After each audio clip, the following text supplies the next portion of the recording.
So where am I after the first leg of this quest? Well, many of you may not know this, but for much of my adult life, I was a hardcore skeptic. I didn't think man had anything to do with climate change. And then several years ago, I had an aha moment. Woke up one morning with a question in my brain, and the question was this: Greg, are you doing the same thing that the people you're criticizing are doing, in the sense that you're only looking for information to support what you already think? Fancy term for that is confirmation bias, and to be honest, I was heavily engaged in that practice. Since that time, I've tried to be more objective and fair and open-minded about the issue, and I've come to the conclusion that man probably is influencing the climate, and nothing on this quest has done anything to change that. I had a chance to talk to some of the top scientists in the world over the past month, and you can see those interviews on WRAL.com, keyword quest. Their answers were complete and they were honest. Is there still uncertainty? Of course.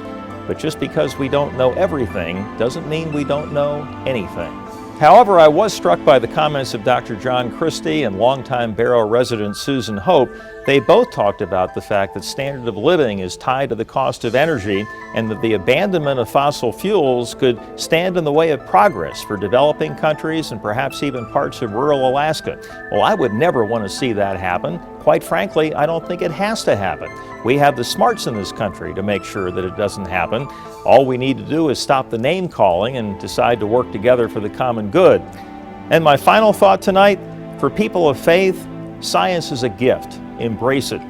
And to people of science, I would say, you don't have to believe in God, but if you respected those who do, they might be more interested in hearing what you have to say.